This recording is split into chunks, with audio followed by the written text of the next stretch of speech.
시청자 여러분 안녕하십니까? 안녕하십니까? 예, 탈북 김여주 박사님 나오셨습니다. 어제 이어서 북한의 이제 반간첩 이야기를 좀 하겠는데요.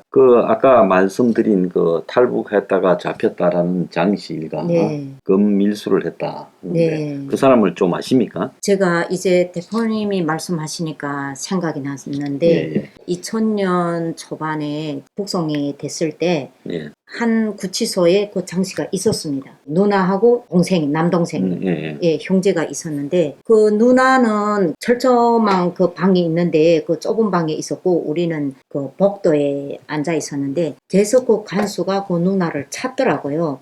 그래서 한 열흘이든 보름이든 이렇게 있다가 그 사람들을 안전부에 넘깁니다. 일반 그 안전부에다 넘기는 이유는 뭐냐면 거기에서 정치범 구려서 가는 사람들 그냥 보위부 취급을 받고 정치적으로 좀 이게 엄중한 사람들, 그 다음에 정치적으로 조금 약한 게 뭐냐면 중국에 그냥 가서 내가 장사하거나 친척 방문 갔거나 돈벌이를 위해서 조금 갔다가 온 사람, 그러니까 경제적으로 어려운 사람들이 어쩔 수 없이 탈북했다, 이런 사람들은 안전부에다가 명단을 넘깁니다.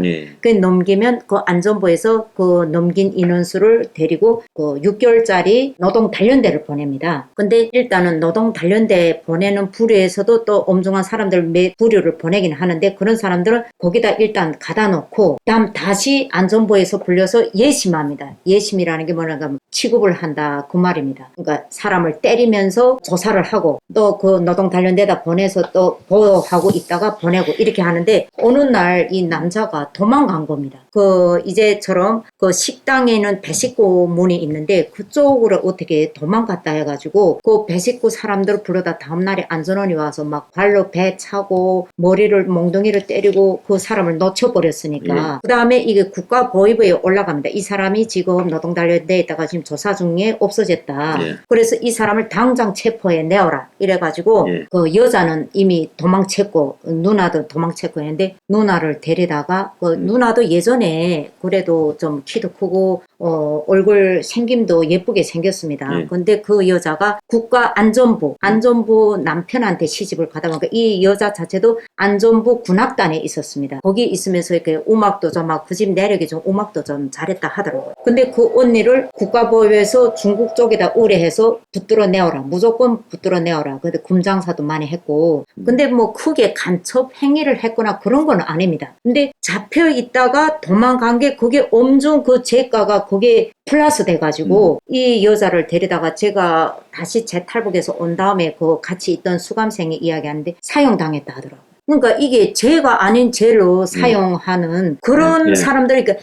김일성이 때는 아주 진짜 악독한, 북한의 말로 말하면 악독한 간첩을 김일성이 제거했고 김정일이 시대 와서는 또 그런 악독한 간첩이 아니고 그 체제에 불리한 사람들을 간첩으로 지명해서 죽였고, 지금 생각하면 자기 체제 불안이죠. 자기 체제를 유지하기 위해서 자기 체제 불안하게 만드는 그런 사람들을 다 간첩으로 반역자로 해가지고 처리하는. 그러니까 이제 가끔씩 보면 북한의 상당한 사람들이 남한의 TV나 드라마를 봤다 이렇게 이야기하고 그러는데 또 어떤 사람은 그런 거를 봤다 해가지고 사형이 되거나 또 간첩으로 또 몰리지 않습니까? 그러니까 그 기준이라는 게 예를 들어서 무슨 죄를 지으면 얼마만큼의 처벌, 또 무슨 죄를 지으면 얼마만큼의 처벌, 이런 것들이 좀 정해져 있어야 될 건데 그런 기준이 왜 없나요? 그 기준이 물론 그 북한도 뭐 법이 있어서 기준이 있겠죠. 근데 사실 이 기준이라는 게 그렇습니다. 이제처럼 만약에 비디오를 한국 드라마를 하나 가져왔다. 근데 그 가져온 그 주동자가 누구냐?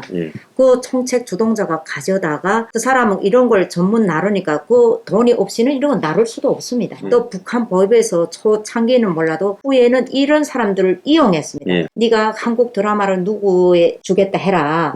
보여주겠다 해라. 그러면 어떤 사람들이 그거 돈 가지고 그 드라마를 보기 위해서 이렇게 했다면 그 사람을 내가 너를 봐줄 테니 그 사람을 나한테다 신고해라. 이런 식으로 서로 밀고를 할 수 있게끔 시스템을 만들어 놓고, 그리고 이제처럼 만약에 내가 적발이 됐다. 한국 드라마를 보다가 적발이 됐는데 보이고도 살아야 될 거 아닙니까? 고난의 행군 시기니까. 그러면 네 나한테도 돈을 좀 얼마 달라. 그렇게 하면 또 이게 눈치 빠른 사람은 내가 딱 이게 적발이 됐는데 보이부 사람도 사람인지라 뭐 이런 말이 있습니다. 돈만 있으면 날아가는 비행기도 세운다. 이런 말이 있으니까 보이부든 안전부든 돈만 찔러주면 돈을 싫어할 사람이 없다. 그래가지고 벌써 내가 적발이 됐다 할 때는 돈을 가지고 갑니다. 그럼 그 사람한테다 돈 주겠습니다. 먼저 사전에 이야기하지 않고 취급을 받으면서 돈부터 내놨습니다. 그러면 그 사람이 돈 가지고 너를 살려준단 말이에요. 감옥도 안 보내고. 그러니까 기준이라는 게 법적으로 어떻게 있어도 사람이 하기 탓이 있습니다. 돈을 거의 바치면 그 사람이 살려 나오는 거고 돈이 없이 그냥 그저 강목적으로 들어가서 조사받으면 그 사람은 감옥에 가는 거고 자기네도 그 어떤 범죄자를 잡아서 감옥 보냈다라는 성과가 있어야 되니까 그런 돈이 없고 백이 없는 사람은 감옥을 보내는 겁니다. 자, 그러면 북한에서 뇌물을 받아가 공직자들이 뭐 네. 처벌을 받는 거는 없습니까? 적발이 잘 안 됩니까? 그런 부분에? 적발이 되는데 사실 서로 눈치를 봅니다. 우리가 보이부 안에 있을 때도 그 간수들이 교대별로 우리 탈북 북송된 사람들을 지키고 있는데 지키고 있다가 어떤 내가 배정이 되는 조사관이 오면 그 조사관한테다 보내고 들여보내고 이렇게 딱 지키고 있는 간수가 있는데 그 간수들 자체도 그 탈북민들이 이렇게 북송되면 내가 살기 위해서 돈도 어디다 숨기고 돈도 가져가고 막 이런 게 있습니다. 근데 그런 걸 눈치채고 이 간수가 눈치질합니다. 이제 내가 이미 그 다 뒤져가지고 몸이 있는 거는 다 틀었을 거 아니야, 잡힐 때. 몸이 있는 거 다 털었는데 탈북자들도 바보가 아니다 보니까 내가 뭐 주머니나 이런 데다 뭐 어차피 뭐 너한테 그냥 주는 거나 똑같으니까 내가 살지 못하지 않습니까? 그래서 그런 돈을 다 이게 먹어서 덜덜 말아가지고 조그맣게 부피를 해가지고 이렇게 먹습니다. 예, 먹기도 하고 그 다음에 또 뭐 어떤 다른 부에다가 넣기도 하고 이렇게 하는데 그런 돈을 뺏어내기 위해서 간수들이 벌써 니한테 좀 돈이 있을까 생각하는 건 딱 불러가지고 니한테 돈이 있지? 뭐 이렇게 구슬려가지고 그 돈이 나오게 하면 그 사람을 살려주는 겁니다. 예, 그러니까 조사받을 때 북한은 때리는 게 필수다 보니까 좀 맞지 않게 조사관하고 말해서 연결해서 이렇게 하는 그런 사례들이 있습니다. 그래서 저 보이부든 안전원이든 사람이기 때문에 법이 다 제시되어 있어도 돈만 찔러주면 나오고 이제처럼 돈이 없는 사람들은 시범겸이라는 게 뭐냐면 이런 사람들을 선전용으로 자, 이 사람이 저 탈북에서 한국 사람하고 만나서 이런 엄중한 범죄를 나라를 배반한 반역자이기 때문에 이 사람처럼 너네도 이제 혼난다. 이런 의미에서 시범겸에 막 처리하거든요. 아, 그러면 결국은 각종 보이부라든지 뭐 어떤 이 경찰 역할을 하는 그런 기구라든지 이런 데서도 월급이나 이런 것들이 워낙 적고 이게 뭐 월급도 적고 하니까 그 사람들은 자기 권력을 이용해 가지고 결국은 뒤로 뇌물을 받아야 먹고 살 수 있으니까 자기가 가지고 있는 그런 권력 뭐 남을 잡아서 치조를 한다든가 이런데 그런 거를 이제 최대한 활용해가 그래서 이제 이 뇌물을 받고 상대를 빼주고 이런 쪽에 이제 아주 집중하고 있다는 거죠. 예, 그리고 호상간에 그런 법관들도 보이부 안전부 사람들도 우리 뭐 2명이 둘 다 안전원 직원이다 이렇게 할 때 상대방이 나한테다 돈을 줬다라는 거 직원들도 모르게 합니다. 알면 또 난리 납니다. 그런 안전원 직원들하고 보이부 직원들도 호상간에 감시가 있습니다. 예, 감시가 있어서 절대로 자기가 돈 받았거나 돈을 요구했거나 이런 걸 상대방이 모르게 깜짝같이 모르게 처리하거든요. 내가 돈 받았다라는 게 옆에 직원한테서 밀고 당했을 때는 이 사람은 보이부 이 군복을 뻗는 거죠. 철칙입니다, 그거는. 그러니까 이제 북한의 상당한 자금원이 중국하고의 밀거래를 통해 가지고 장마당에서 결국 글로 넘어온 물건들이 깔리니까 거기에서 이제 이 왔다 갔다 하는 사람들이 아무래도 북한 체제에 뭐 위협이 될 만한 한국 드라마를 뭐 USB를 돌린다든가 또 뭐 성경책이 끼어서 들어온다든가 이런 것들이 있을 수 있으니까 있습니다. 그런 것들을 이제 이 적발을 하는 것을 반간첩이라고 하면서 그 속에서는 그래도 북한에 그냥 있는 일반 주민들보다는 왔다 갔다 하면서 돈들을 좀 이렇게 마련해 갖고 있을 거니까 이 사람들을 이제 잡아서 족쳐서 네. 일부는 이제 처벌하고 돈 네네. 없는 사람이나 본보기로 네. 일부는 이제 그걸 뒤로 봐주면서 돈을 챙기는 게 주요한 사업이다. 이제 이렇게 네. 봐야 되겠네요. 네, 그렇습니다. 그 결국은 반간첩 투쟁 월간이다라는 명칭으로 붙였지만 사실 지금 생각하면 그게 반간첩 투쟁이 아니고 김일성 독재 체제에 불리하게 반응하는 사람, 예. 예, 그 다음에 북한이 어떤 이런 체제를 중국 사사 여행자들한테 발설하는 사람, 또 원래 폐쇄된 체제이기 때문에 중국의 어떤 자유시장 날라리 바람, 예, 북한에서는 날라리 바람이라고 하는데, 그러니까 중국이 우리보다 잘 산다, 뭐 어느 나라가 우리보다 잘 산다, 이런 말을 하는 사람들은 북한 사람들이 사상 속에 우리가 못 산다라는 걸 부각시키는데 이거 간첩이다, 이거 반역자다, 이래가지고 이런 사람들을 다 간첩으로 몰아서 국민들 사이 여론을 조성시키고 불안하게 하고, 자기 우리 북한 체제를 절대로 어디 가서 말하지 말고, 그 남의 나라 좋다는 말도 하지 말고 오직 우리는 김일성 밖에는 모른다, 이렇게 하기 위한 어떤 수단인 거 확실합니다. 자, 그래서 이제 북한에 이번에 보면 김정은이가 아베가 죽고 난 다음에 경호가 강화됐다고 그런 보도가 나오대요. 네, 맞습니다. 네.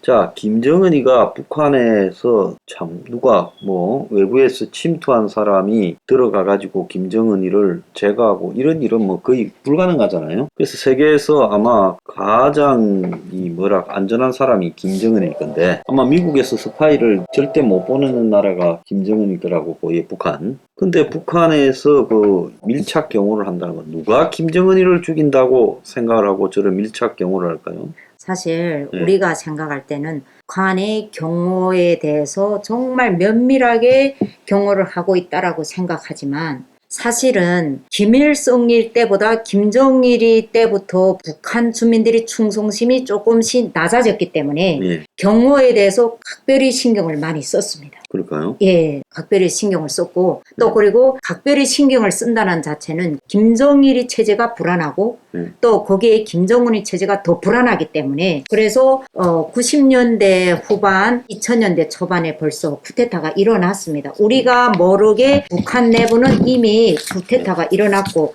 또 그리고 이 사람이라는 건 본능적으로 내가 잘 먹고 배부르고 잘 살 때는 누구 정책이 어떻든 누구 뭐 어쨌든 신경을 안 씁니다. 그러나 북한이라는 건 고난의 행군이라는 어떤 엄격한 시기를 거친 이후에는 북한 주민들 자체가 이 체제가 잘못됐다라는 걸 다 느꼈기 때문에 그 전에는 충성하면서 김일성 체제에 충성을 했지만 그런 시기를 거치면서 북한 사람들 자체가 다 인식에서 깨어난 겁니다. 아, 이 체제가 잘못됐구나. 내가 굶어 죽게 생겼는데 충성이 다 뭡니까? 그러니까 북한 내부에서도 고달픕니다. 군인도 좋고 뭐 이런 회사 간부들도 좋고 다 고달픕니다. 이제처럼 김일성, 김정일이 어떤 전원 최고인민회의를 소집했을 때 앉아줘라도 총살하고 뭐 박수 안 쳐도 총살하고, 그 사람들이 말을 못하게 해서 뿐이지 얼마나 고달픕니까? 항상 신변의 위협을 느끼고 살고 내가 언제 죽을지 모르고, 사람이 그렇대서 맨날 좋아할 수도 없고 내가 실수할 때도 있는데 저 실수하면 내가 언제든지 천당으로 갈 수 있는 그런 상황인데, 그렇기 때문에 자기가 그 한 짓이 있기 때문에 그 독재 체제는 상당히 불안합니다. 그러니까 김정은이 경호를 하는 이유는 김정은이 다니는 그 행보에 옆에 딱 이제 그 북한 사회에서 김정은이 밑에 있는 군부나 이런 사람들 중에 누군가가 이제 내가 제거될까봐 겁이 나서 김정은이를 먼저 죽여버려야 되겠다. 그렇습니다. 이제 이런 생각을 할까봐 겁이 나는 거지, 뭐 북한 일반 주민이 김정은이 근처라도 뭐 총을 구해서 죽이거나 이렇게는 불가능하잖아요. 그렇습니다. 그래서 그런 사람들이 그 이제처럼 내가 어떤 죄를 조금씩 졌다 할 때는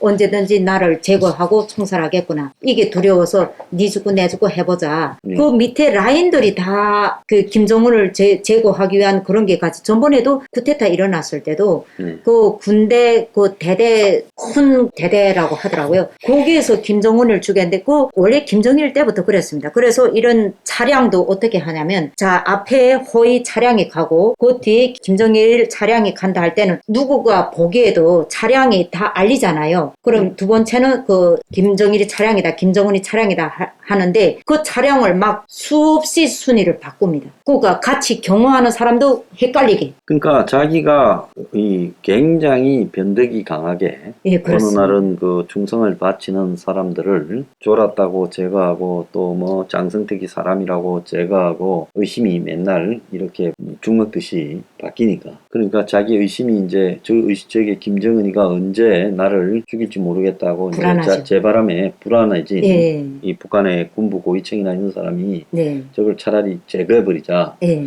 이런 식으로 이제 하게 될까봐 그것이 김정은이한테도 또 계속 불안 요인이다. 네, 그렇습니다. 그러니까 이제 측근들까지도 결국 반간첩이라고 예, 이 계속 몰아대니까 네네네. 거기에서 이제 이 북한처럼 뭐 솔직히 외부에서 접근해서 미국이나 한국에 뭐 또 다른 외국에 있는 사람들이 김정은이 옆에 접근해서 총으로 죽인다든지 뭐 일반 국민이 죽인다든지 이렇게 할 수 있는 나라가 아니잖아요. 예, 그런 나라가 아닙니다. 네, 그러니까 김정은이가 지금 두려움을 느낀다는 거는 측근 축군이죠. 예, 축군이죠. 예, 자기를 죽일까봐 예. 두려움을 느낀다. 이거 아니겠습니까? 예, 그렇죠. 자기가 한 지난 시기 뭐 축구나 우리 일반 국민들은 솔직히 이제 거기 갈 수도 없거니와 그 제거한 것도 거의 다 보면 축군들을 제거했지 않습니까? 예. 그러니까 그 축군들 가장 두려워합니다. 그래 이번에도 그 아베 사건이 일어났을 때도 김정은이도 원래 자기 체제가 불안하기도 하지만 또 축군들도 못 믿기도 하지만 그 이번에 아베 사건에 대해서 충격을 받은 겁니다. 아, 나도 언젠가는 내가 너네한테 이렇게 한 행동이 있으니까 너네도 언젠가는 나를 제거할 수 있는 가능성이 있다. 그래가지고 밀착 경호를 요구한 겁니다.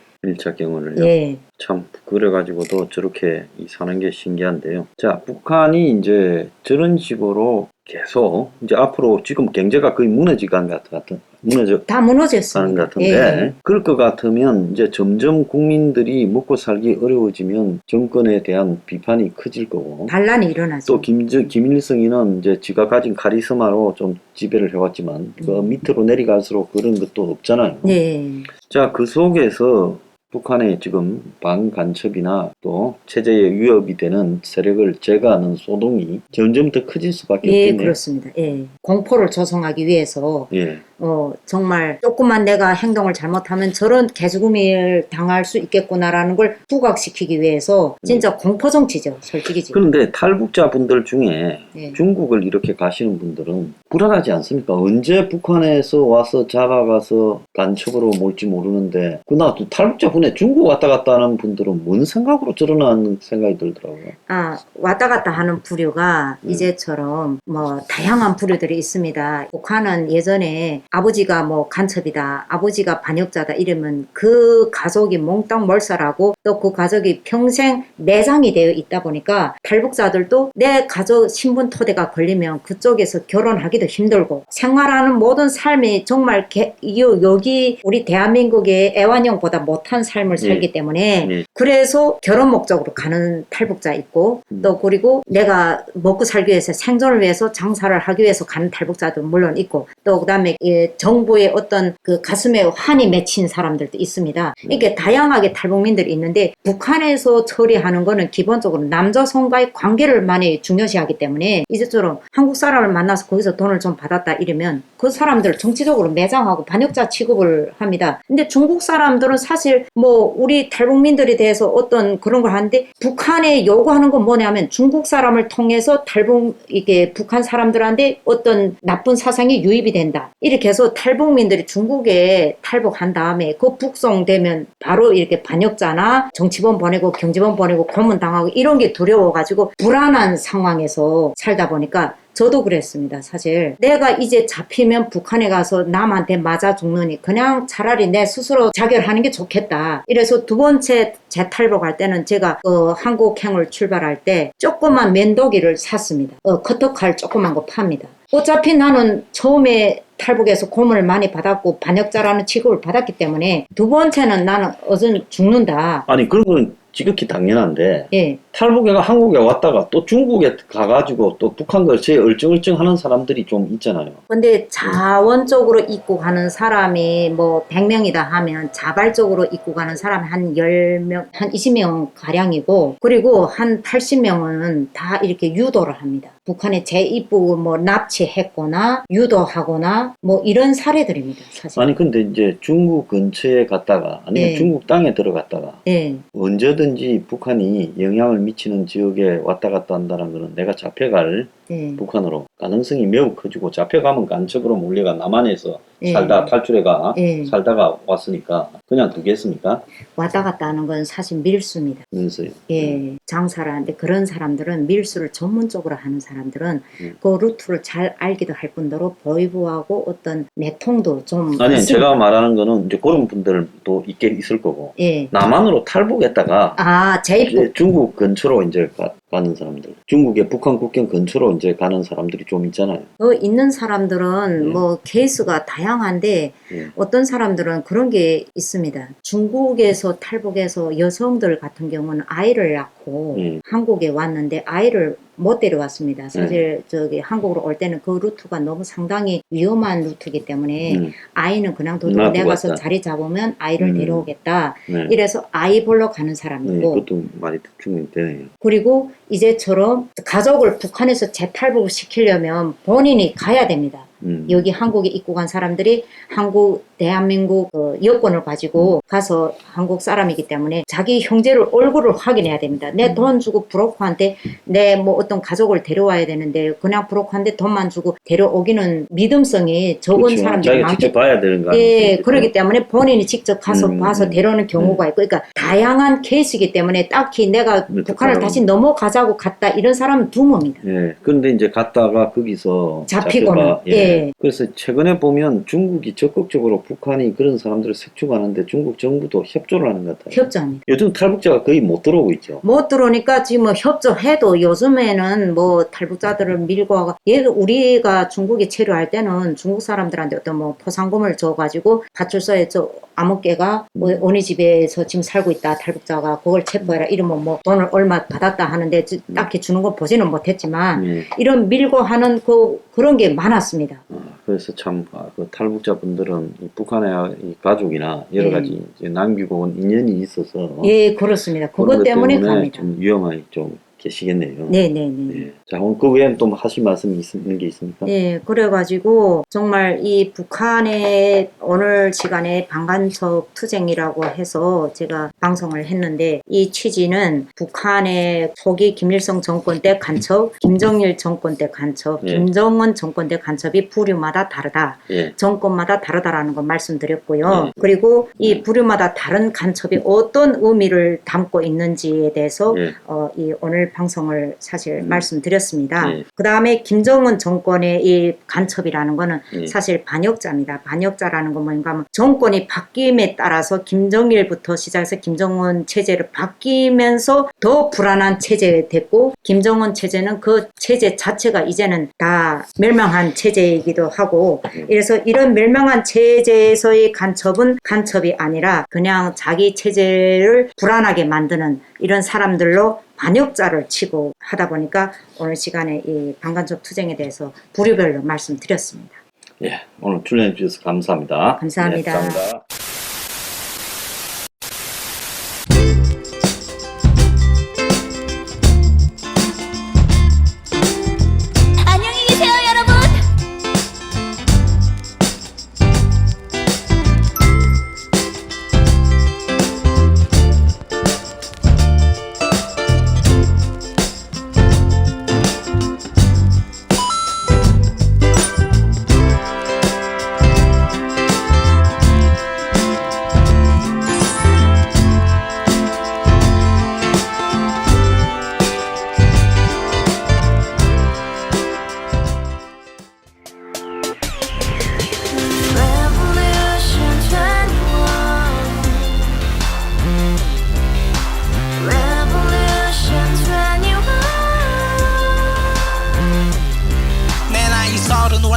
30 코인비만 300 서울에 온 지 벌써 10년 아둥바둥 버텼지만 여전히 난 반지 하에 제왕 곰팡이 연문제약 내비랑 깡통망통 완전히 폭망 고시원 창문만큼 작아진 내 꿈 연애 결혼 내 집 모든 게 헛꿈 1년 전 떠난 여친 울며 말했지 같이 써봤자 평생 가본 게 꼬꼬꼬라지 Revolution 21 가바후스 700 나도 소유주 Revolution 21 가바후스 700 나의 소주 택시기사 우라부지 마트 캐셔 울어무니 우리 집안 다 털어봤자 후줄 그래 개선민 내 미래 거기서 팍 끝난 거지 팍더 이상 노력 따윈 괴물이 스펙 찾아서 말리 비오는 날 알바 잘려 맨날 학원 날 개쳐 발려 밤비 내리는 양화대교 홀로 걷고 있을 때 현수막에 아로 새겨진 평당 700짜리 아파트 다같이 소리 질러 혁명 21